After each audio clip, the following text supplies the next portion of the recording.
Throughout Europe, towering stone monuments rise from the ground like legendary giants. Today they stand silent, relics of a bygone age. But for nearly 5 centuries, they were a source and symbol of ultimate power.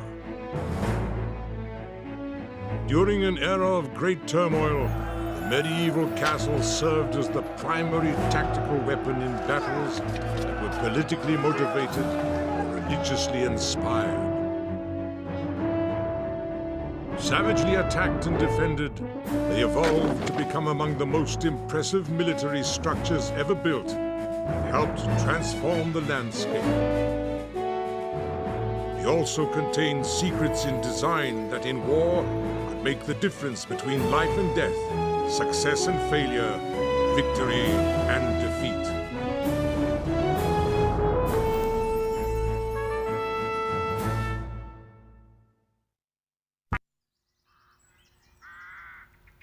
Northern France, 1066.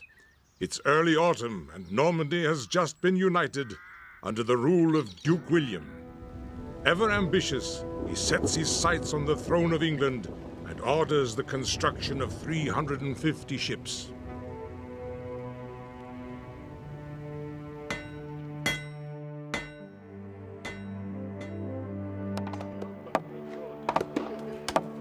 He waits for a favorable wind, one that will carry his army across the English Channel and propel him onto the pages of history.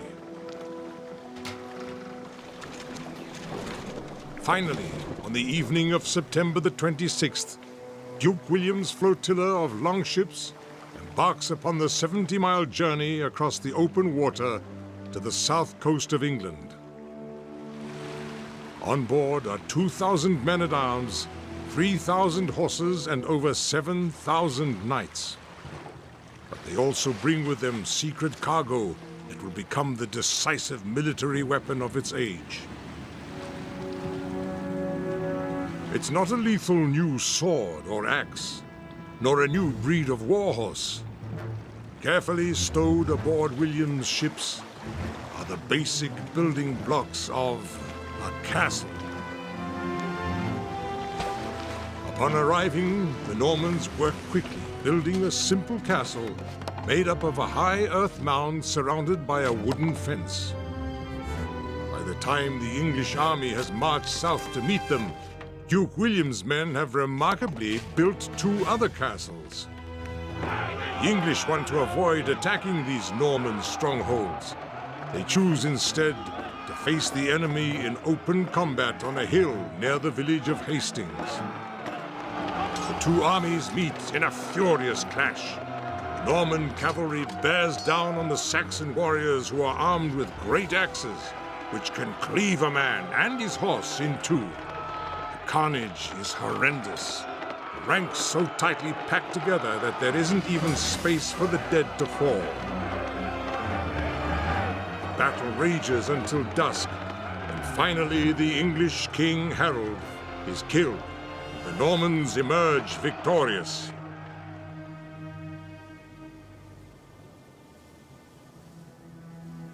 The Battle of Hastings earns William the British crown, and the name by which he's remembered to this day, William the Conqueror. While the makeshift wooden castles play no direct role in this first battle, they form a vital part of William's overall strategy for the eventual conquest of Britain. Unlike anyone before him, he'll use castles in a revolutionary way. The conquered Anglo-Saxons resent their new Norman ruler. William knows that to restore any semblance of peace in his kingdom, he'll need to impose order swiftly. Castles become the means by which he forces his will on a disgruntled people, making his power and presence felt and seen throughout the land.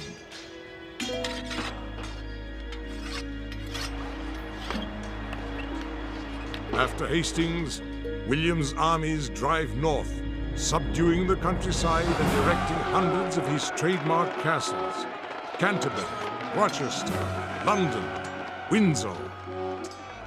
In 2 years, these castles marked the Norman path to conquest. Norman castles are built in what's called the Motte and Bailey style. Their secret lies in a deceptively simple design. They're formed by placing a tower on top of a man-made hill and surrounding it with a ditch and an enclosing wall made of either wood or stone. Once erected, it takes only a small group of soldiers to defend it successfully. Yet castle building is very labor-intensive. William finds the necessary manpower only after threatening the local peasants with force. In the process, he brings a new social structure to Britain. It is known as feudalism. The system binds peasants to regional lords to the king, and at the heart of it all lies the castle. Soon, an orgy of castle building begins. In the next 2 centuries, nearly 900 stone castles appear throughout the countryside, changing the British landscape forever. The secret of their success lies in their adaptability. A castle that evolves to meet changing threats, whether from political instability or improved military technology, will remain vital. Those that fail to adapt will soon prove obsolete. One prime example of a fortress which evolved successfully is Warwick Castle, situated in the very heart of England. William wouldn't recognize it today, but despite 7 centuries of alterations and improvements, the basic architectural design is still evident. In 1068, the Conqueror built a familiar Motte and Bailey castle on this site. But since the wooden structure was susceptible to fire, in the early 13th century, the defenses were rebuilt in stone. Beginning in 1268, a gatehouse, drawbridge, and flanking towers were added to protect the main point of access. By the end of the 14th century, nearly 350 years after William began construction, Warwick boasted thicker, higher, and stronger walls. But strip away the alterations, and you'll see William's original castle design. Warwick stands as a model of medieval military architecture, beginning with its towers where lookouts can spot approaching armies miles in the distance. Elsewhere, archers pick off attackers from gaps along the crenellated wall, while narrow slits provide snipers with even more protection. Since there's little chance the enemy can mount a surprise attack on Warwick, the only way inside is through the main gatehouse. But among the many obstacles blocking the path is a steep incline that makes any assault an uphill struggle.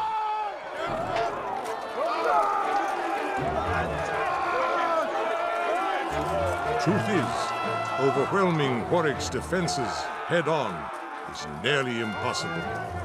Attackers would often meet their foes at the foot of the wall, and there the fighting would begin. Sometimes, while the battle rages elsewhere, soldiers try more ingenious ways of getting inside. These stout-hearted souls would attempt to penetrate the castle's defense through its only unguarded opening. It would mean a daring climb up the foul-smelling latrine chute. Spies worked under a constant threat of discovery, and if caught, there were several means of dealing with them.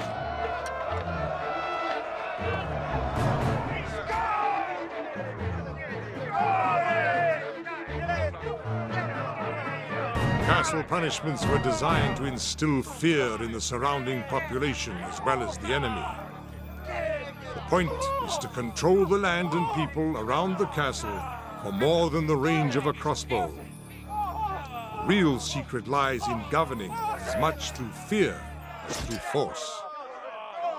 And there's good reason to fear such a fortress. Loose! Loose! That's enough!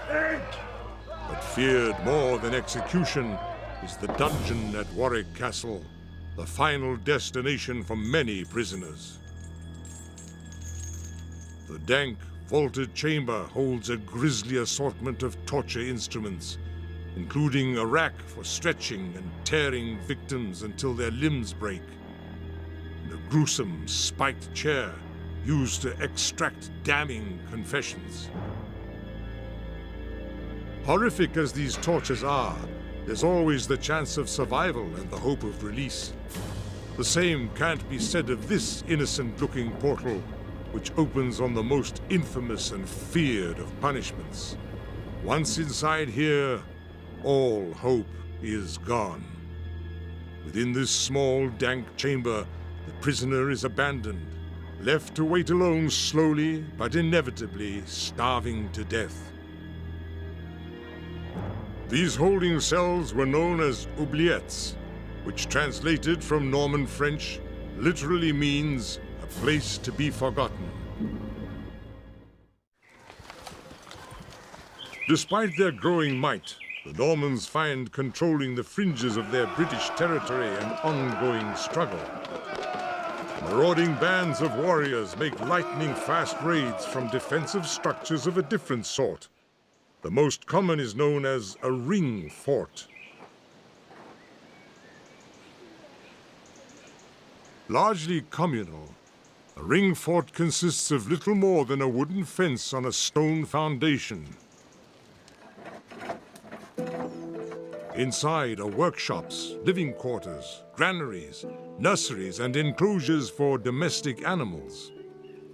Despite appearances, the Irish ring fort known as Caher Ballykinarga dispels the notion that inhabitants were rustic, peace-loving farmers. They were constantly under threat from both rival warring clans and invading tribes like the Viking raiders.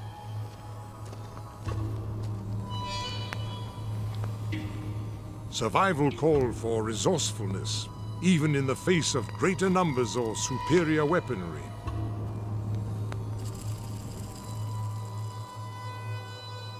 Today, the fortifications of the ring fort look like no more than a crumbling wall of stones. But it formed a formidable barrier, and what surrounded them was a truly ingenious secret. A field of razor-sharp stones, hidden almost entirely in tall grass. These stones shred the feet and shins of the onrushing enemy. They also make attack by horse or chariot impossible, and render any battle tactics or unit formations useless. Despite their simplicity, ring forts are more than a match for any aggressor of their time. But by the 1100s, a new era is dawning, one that makes these strongholds a thing of the past.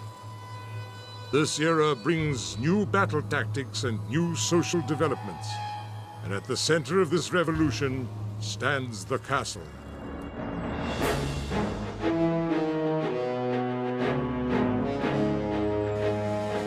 Less than a century after the Battle of Hastings, the Normans are at the height of their power, boasting the largest army in Europe since the fall of the Roman Empire.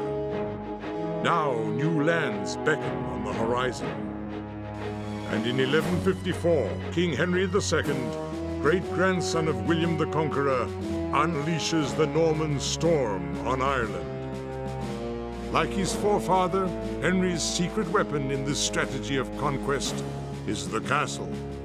Far from the ring forts familiar to Ireland, these are imposing stone structures centered around a towering keep, the stronghold of the castle itself.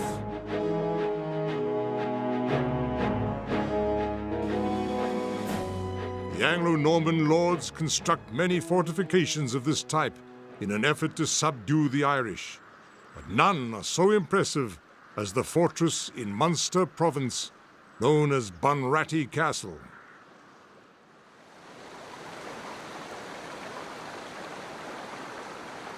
Thomas de Clare, an English nobleman, builds the first stone castle here in 1270. King Henry III had granted de Clare permission to build the castle while urging him to take all the lands he could conquer in Munster. De Clare does just that. Once the stronghold is completed, he begins preying on local Irish clans, turning Bunratty into a tool of conquest for himself and his king. De Clare believes in ruling as much through fear as through force, deceit being a tool in his strategic arsenal. But his methods weren't always foolproof. In 1277, the local Irish leader, Brian Ruadh, seeks De Clare's help in claiming the kingship of a local realm called Thomond.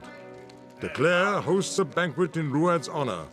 It's an evening of drinks and toasts all around. Little does the guest know he's attending a macabre Last Supper.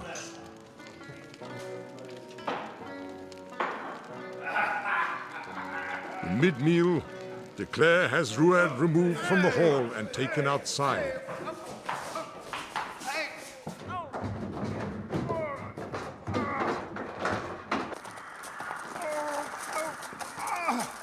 Once tied up, Ruadh is drawn and quartered, his body literally pulled apart.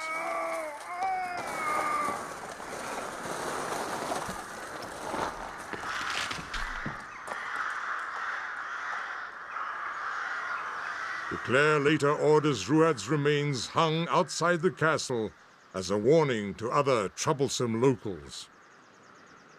But the tactic backfires.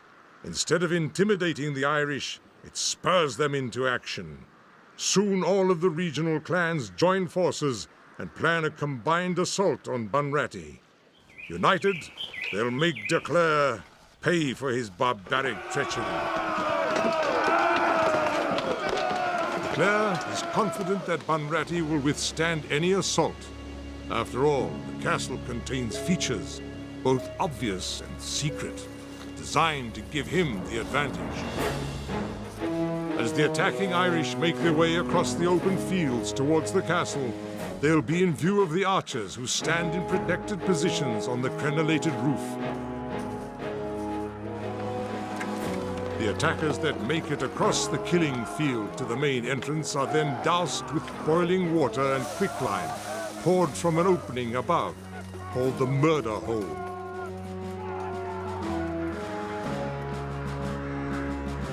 Even if they break through the entrance to get to the keep, attackers face narrow corridors and winding staircases which spiral up clockwise, giving added sword room to the defenders.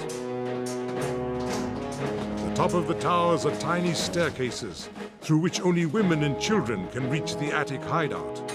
A pursuing knight would then find himself trapped and have to retreat.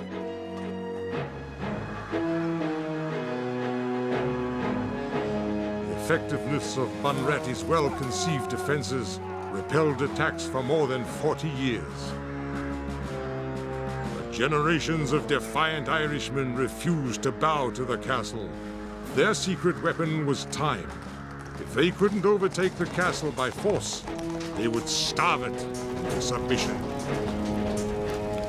The Irish mount a blockade around the fortress, which lasts months, and prevents castle residents and the surrounding town from getting food and burying their dead. Soon, an epidemic rages, and Bunratty's inhabitants are decimated.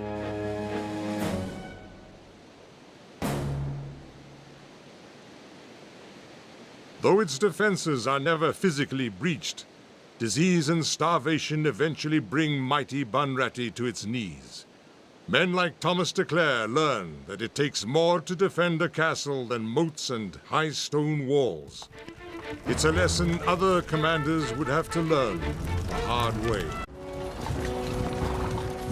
Examples like Bunratty Castle are useful to castle commanders practicing the art of siege warfare. In particular, it shows that provisions are as important as soldiers, weapons, or defensive architecture. The secret to surviving a siege is thorough preparation. Food and building materials must be collected from the surrounding countryside and stockpiled. Likewise, the castle's storerooms and cellars must be filled with weapons, arrows, crossbow bolts, and lances. But equally important are beans and grain, dried meats, poultry, and salted fish, and of course, wine. barrels of it. While stockpiling food and weapons within the castle is critical, so too is denying food or shelter to an invading army.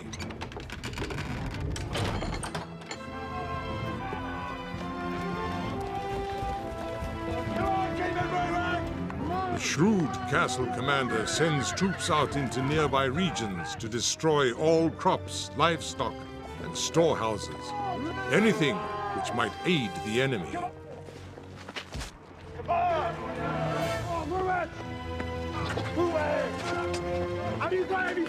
This scorched earth policy devastates the local peasants.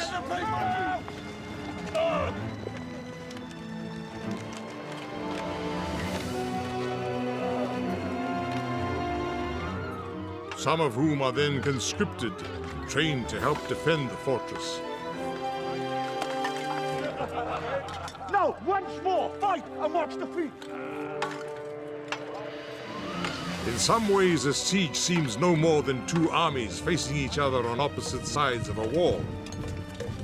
But very often, the outcome is determined by how well equipped and prepared the combatants are before the battle begins.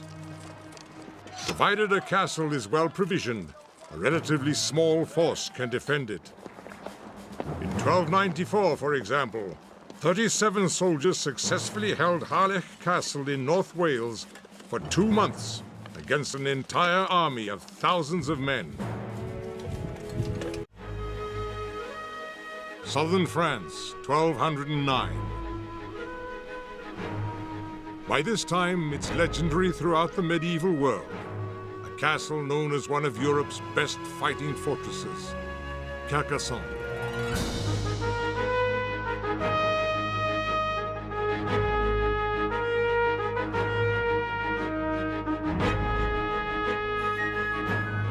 It stands at the crossroads of two of Europe's most important and ancient trade routes. Romans, Visigoths, Saracens. Invader after invader have clashed on this site, but none would test this castle more than Simon de Montfort, a military commander famed for bringing castles to their knees, a man whose ferocious zeal helped end a religious movement that dared oppose the Catholic Church. Carcassonne is more than just a castle. 10 castles could fit inside it. Nor is it a city. No city boasted 2 miles of ramparts and more than 50 towers. This is a citadel to end citadels, the last relic of an age of giants. In the summer of 1209, de Montfort's army is marching across France on a crusade supported by Pope Innocent III. The purpose is to find and destroy the followers of the Cathar religion, who reject the spiritual authority of Rome. De Montfort's destination is Carcassonne, the castle defended by Raymond Tronchet-Trencavel, who was given refuge to the Cathar faithful. Along with his own religious convictions, Trencavel has faith that his mighty fortress can withstand any assault. Carcassonne is the epitome of castle evolution. The secret of its success lies in its concentric ring defensive system. This means that even if attackers overwhelm one of its walls, the inner defensive walls could still stand firm.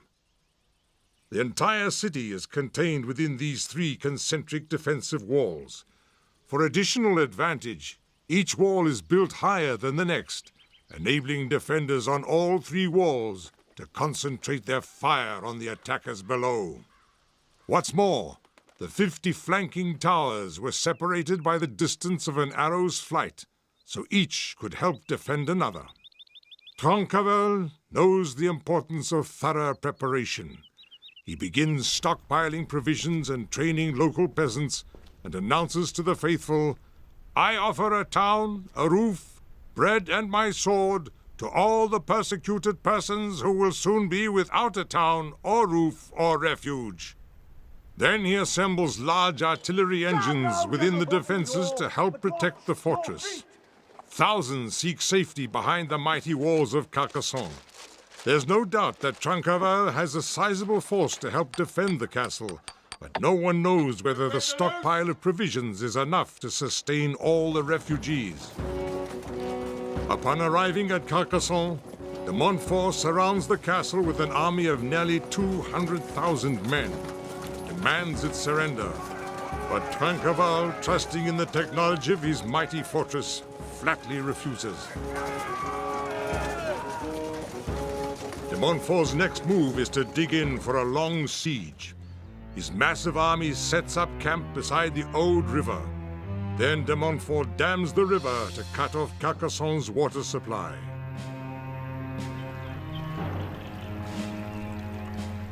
The siege has begun. Although de Montfort only has to wait for the citadel's provisions to run out or its wells to dry up, victory is by no means guaranteed.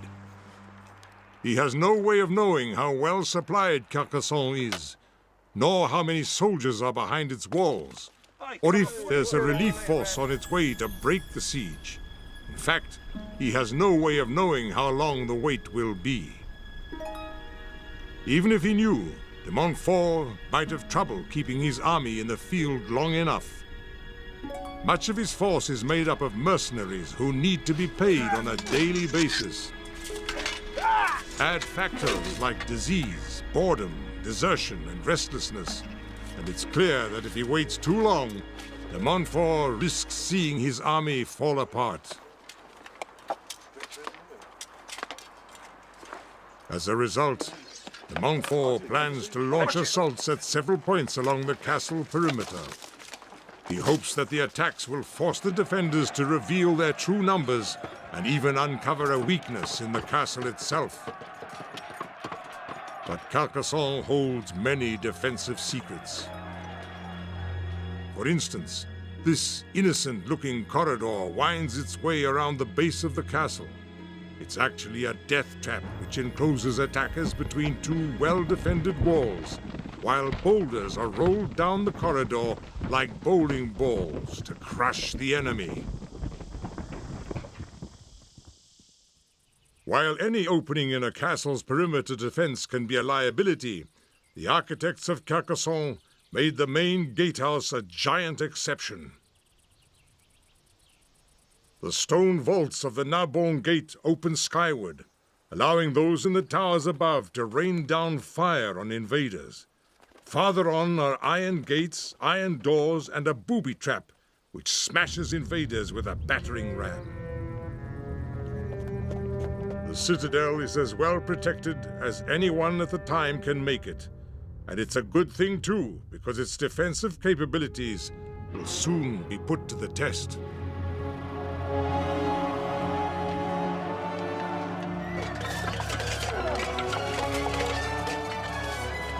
Although the knights in his army are eager for battle, de Montfort decides to use his mercenaries for this first assault, known as an escalade. It'll be a difficult task, because at the top of the walls are covered wooden shelters known as hoardings. From here, defenders fire outward and downward on their enemy in relative safety. This makes those scaling the walls on ladders virtual sitting ducks. Hoardings were pioneered at Carcassonne and were so effective that they were later copied at other castles throughout Europe.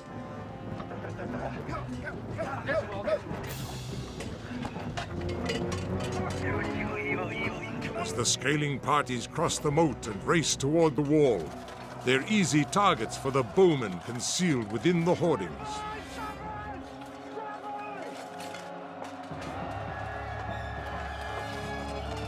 Wave after wave of scalers surge up the walls under cover of a hail of arrows.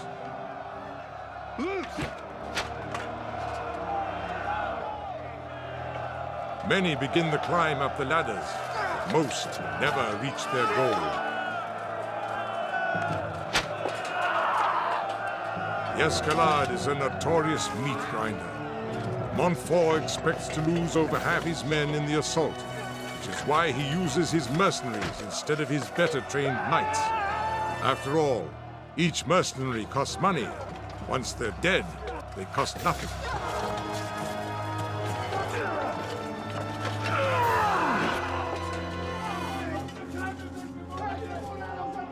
Yet as his losses mount, de Montfort decides upon a bold new plan.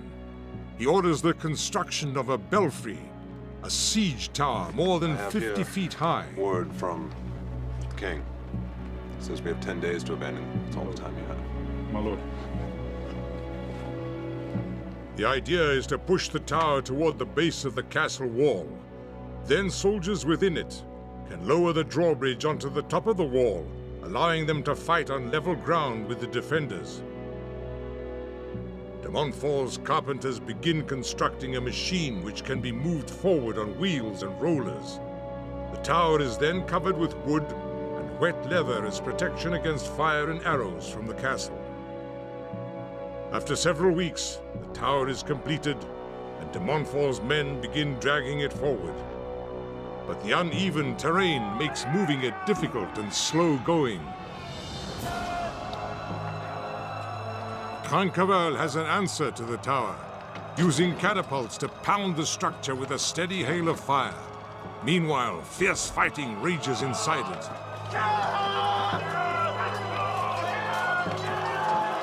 Ultimately, de Montfort's men are forced to abandon the tower, and Trinqueval claims an initial victory.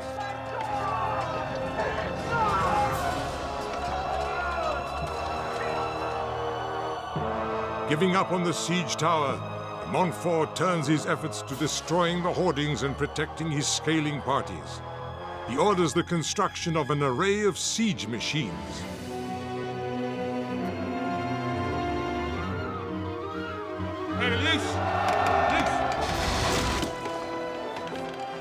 The one artillery machine quickest to build in the field is known as the Perrier.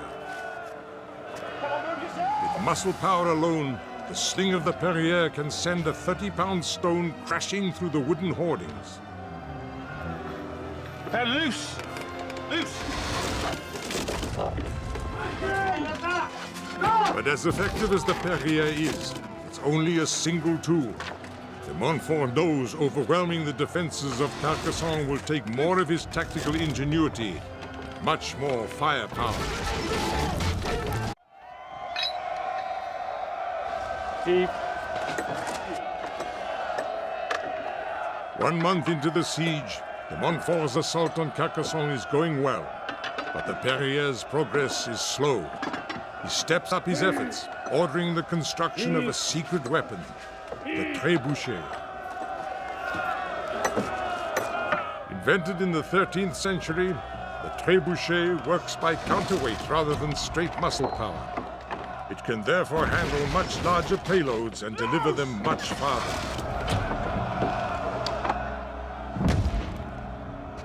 Even a century later, trebuchets were weapons of choice on the battlefield. England's King Edward I successfully attacked Stirling Castle in 1304 with a huge trebuchet featuring a throwing arm over 60 feet long.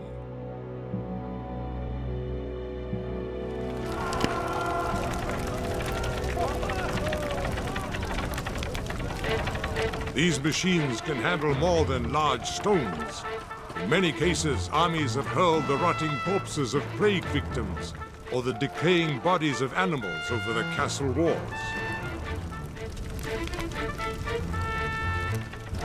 One English commander even used a trebuchet to unleash 30,000 cartloads of manure into a defiant stronghold. Attacks like these horrified those behind the castle walls, while the bombardment spread terror and disease. Most likely, de Montfort won't have to resort to such gruesome tactics. He decides to rely on heavy stones and fire bombs to continue his assault.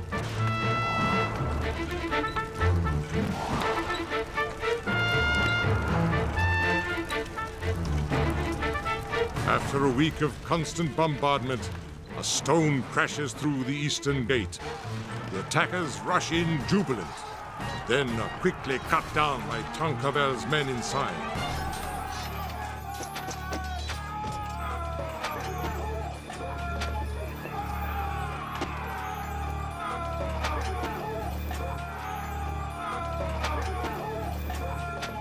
The assault has made some headway, but the castle defenses are just too strong. Still, de Montfort is not disheartened. He's got a surprise in store for Carcassonne. For 8 weeks, he's had his teams of men working on a secret plan to use one of the most feared tactics in the besiegers' arsenal, a mine. Castle defenders are on alert. They post a sentinel to watch over a pan of water all day and night. A single ripple on the water's surface would point to men digging beneath the ground. Even so, once they detect the mine, it could already be too late. The Montfort's men have spent several days secretly digging a hole in the castle wall. Once it's large enough, they brace it with strong timbers and fill it with wood and pig carcasses. Then they set it on fire. The intense heat will cause the carcasses to swell and explode, with the animal grease fueling the inferno.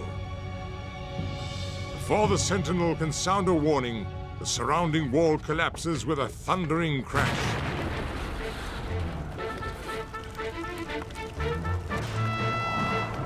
But despite their success, de Montfort's men face the wrath of Trinqueval's defenders. Along the walls of the castle, every step is contested, every inch fought for. Sheer force is unable to break the defenses of such a mighty stronghold. But fate has a twist in store for Trinqueval. After nearly 3 months of constant siege, Carcassonne is finally running out of water.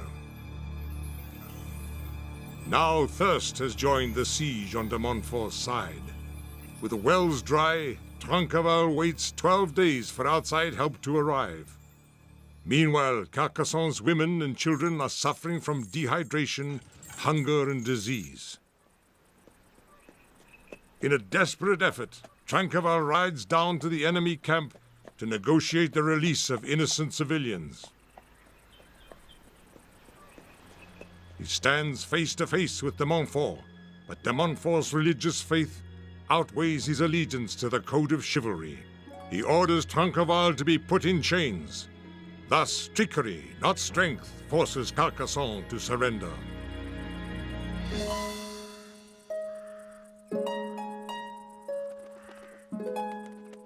"15 weeks after the siege began, it was over.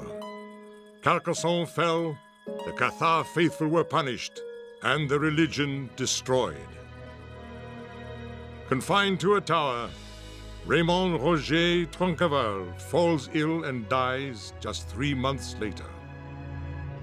His title and lands passed into the hands of his enemy, the Crusade commander Simon de Montfort.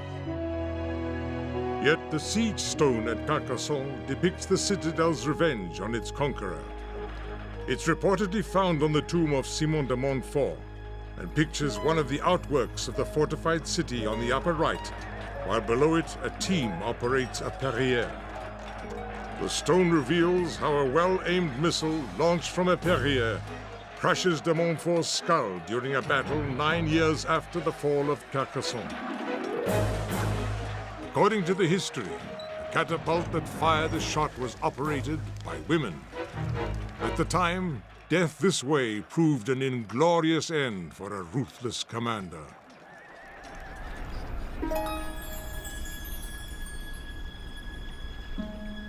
Carcassonne itself would suffer its own inglorious end. By the early 1500s, this once mighty citadel, like most medieval castles, had been made obsolete by a new, not-so-secret weapon, the cannon. The decline of the great castles escalated as war after war shattered Europe. The once powerful ramparts and towers were no match for the battles of the New Age. The secrets of their architecture were useless against the powerful, explosive weapons. This is what's left of Kenilworth Castle in England. Like Warwick, 30 miles away, Kenilworth was built by William the Conqueror. However, during the English Civil War, parliamentarians seized the castle. Fearing that the mighty fortress would be used against them, they chose to destroy it. With gunpowder, they blew up the outer wall of the keep. Then they demolished most of the structures within. This was the unfortunate fate of many medieval castles. And of the rest, very few survived without some changes or adulteration. Even without the advent of gunpowder, castles were becoming relics of the past. In the social swirl that follows war, life becomes more domestic. In the castle, courtiers now replace soldiers. In place of war parties, the earls held banquets. Surrounding them at all times were attendants and administrators, hangers-on anxious to press business, marshals, stewards, pages, footboys. The list seems endless. Rich and powerful chose to build new and better homes. Theirs would no longer be castles like those of the Middle Ages.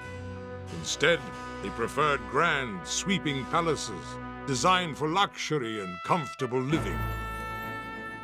The age of the castle had passed, and with it, the age of siege warfare. Still, these castles today come under siege, not by armies of weapon-wielding soldiers, but by armies of tourists, anxious to recapture the lost glories of a bygone age. To many of them, these mighty fortresses are more than ancient relics. Instead, they echo vividly with life and imagination. They're reminders of an age when a secret weapon changed the destiny of Europe's kingdoms. A time when covert strategies and hidden agendas were part of building design. An age of glory, an age of chivalry, an age of castles at war.